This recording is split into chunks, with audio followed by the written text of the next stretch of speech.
9 मई जलाओ घिराव के एक और केस का फैसला आ गया। एटीसी फैसलाबाद ने राना सनाउल्लाह के घर पर हमला केस का फैसला सुनाया। तहरीक इंसाफ के 17 कायदीन को 10-10 साल कैद की सजा का हुक्म। शिबली फराज, उमर अयूब और जरताज गुल को 10-10 साल कैद। कमल शोजिब, अहमद चट्ठा, राय हसन नवाज, अंसर इकबाल और बिलाल एजाज को सजा सुनाई गई। फरा आगा, इस्माइल और शाहिद जावेद को भी 10-10 साल कैद की सजा सुना दी गई। फवाद चौधरी और जैन कुरैशी को मुकदमे से बरी कर दिया गया। अदालत ने 109 में से 75 को सजाएं सुनाई। 34 मुल्जमान को बरी किया गया। 59 मुल्जमों को 10-10 साल कैद की सजा सुनाई गई। शेख राशिद जावेद समेत 16 मुजरिम 3-3 साल कैद की सजा काटेंगे। फलस्तीन में फौरी और मुस्तकिल जंगबंदी की जाए। गजा में इंसानी इमदाद की बिला रोक टोक फराहमी यकीनी बनाई जाए। इसराइल इमदादी टीम्स को गजा पट्टी तक मुकम्मल रसाई दे। OIC वज़राए ख़ारजा के इजलास में मुतालबा। पाकिस्तान की नुमाइंदगी नायब वज़ीर आज़म इसहाक़ डार कर रहे हैं। इजलास में फ़लस्तीन की सूरत हाल का जायज़ा। निहत्ते फ़लस्तीनियों पर इसराइली जारहियत की पुरजोर मज़म्मत। गजा में मुकम्मल फ़ौजी कब्ज़े के खिलाफ हिकमत अमली पर गौर। फ़लस्तीनी हुकूक़ की संगीनी खिलाफ वर्जियों का जायज़ा। शुरका ने इस बात पर जोर दिया कि गजा में पायदार अमन कायम होना चाहिए। फ़लस्तीनियों की मुकम्मल बहाली तक इमदाद की बिला रोक टोक फराहमी की जाए।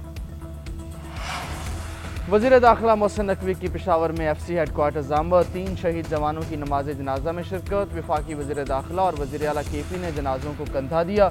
मोहसिन नकवी ने कहा कि नायक सादिक हुसैन, सिपाही अब्दुल गफ़ार और ज़ेवर खान की कुर्बानी को खिराज अक़ीदत पेश करते हैं। जामी शहादत नोश करने वाले जवानों की कुर्बानियाँ रायगा नहीं जाएंगी। शहदा के ख़ानदान हमारे अपने ख़ानदान हैं और कौम हमेशा इन ख़ानदानों की मकरूज़ रहेगी। आपने जमा मर्दी की लाजवाब मिसाल कायम की और दुश्मन के हमले को पसपा किया। जिस दलेरी से शहदा ने भारतीय स्पॉन्सर दहशतगर्दों का मुकाबला किया वो काबिल तहसीन है। हम सब आपके साथ हैं और हमेशा साथ रहेंगे। लाहौर, रावलपिंडी और गुजरांवाला में सैलाब का खदशा। PDMA ने अलर्ट जारी कर दिया। तूफानी बारिशों के बायस पंजाब के दरियाओं और नदी नालों में सैलाब की वार्निंग। PDMA के मुताबिक दरियाए चनाब, रावी और सतलुज में इंतहाई ऊंचे दर्जे का सैलाब आ सकता है। फ्लड फोरकास्टिंग डिवीजन के मुताबिक दरियाए सतलुज में गंडा सिंह वाला के मुकाम पर ऊंचे दर्जे का सैलाब है। हेड सुलेमानकी पर दरमियाने दर्जे का सैलाब है। गुड्डू और सखर बैराज पर दरमियाने, कालाबाग और चश्मा पर निचले दर्जे का सैलाब। कसूर में मजीद कई इलाके डूब गए। हज़ारों एकड़ पर फसलें तबाह हो गईं। बूरेवाला में साहुका और मलिका आबादियाँ ज़ेर-ए-आब। बहावलपुर के मुतासरा इलाकों से इनखला जारी है। भारत का सिंतास मुआहदे के तहत पाकिस्तान से रब्ता। मोदी सरकार ने पाकिस्तान को दरियाए तवी में मुमकिन बड़े सैलाब से आगाह कर दिया। सैलाब की मुमकिन सूरत हाल से मुतालिक भारतीय हाई कमीशन इस्लामाबाद ने वजारत ख़ारजा को आगाह किया। भारतीय हाई कमीशन ने मरासले में लिखा, दरियाए तवी में जम्मू के मुकाम पर ऊंचे दर्जे का सैलाब है। भारत ने सिंतास मुआहदा मुअत्तल करने का ऐलान कर रखा था। मई में पाक भारत जंगबंदी के बाद मोदी सरकार ने पाकिस्तान से पहला रब्ता किया है। पाकिस्तान ने भारतीय मालूमात की रोशनी में अलर्ट जारी कर दिया।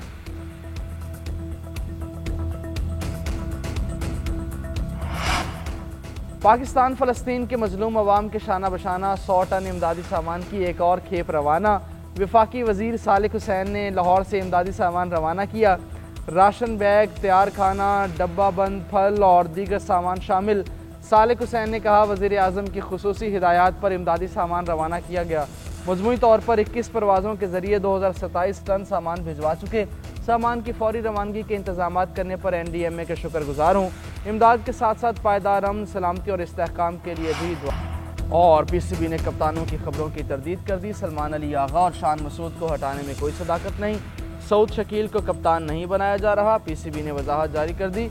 हुकाम के मुताबिक सिलेक्शन कमेटी में यह मामला ज़ेर गौर ही नहीं आया, ना ही किसी खिलाड़ी के कॉन्ट्रैक्ट की कैटेगरी में तब्दीली हुई।